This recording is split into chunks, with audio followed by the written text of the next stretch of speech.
Hello guys, আজকে cyber code তুলবো। মানে প্রথমে সির জন্য -.-, তারপর সি চলে আসবে, তারপর আর এর জন্য ডট -., তারপর আর চলে আসবে, তারপর ও এর জন্য -.-, তারপর ওয়াই চলে আসবে, তারপর পির জন্য ডট -.,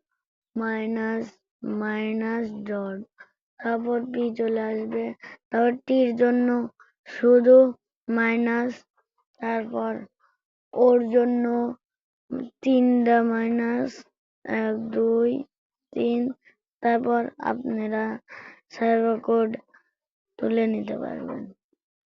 বুঝতে পারছেন তো গাইস? এই যে আমি সাইবার কোড এখন তুলে নেব।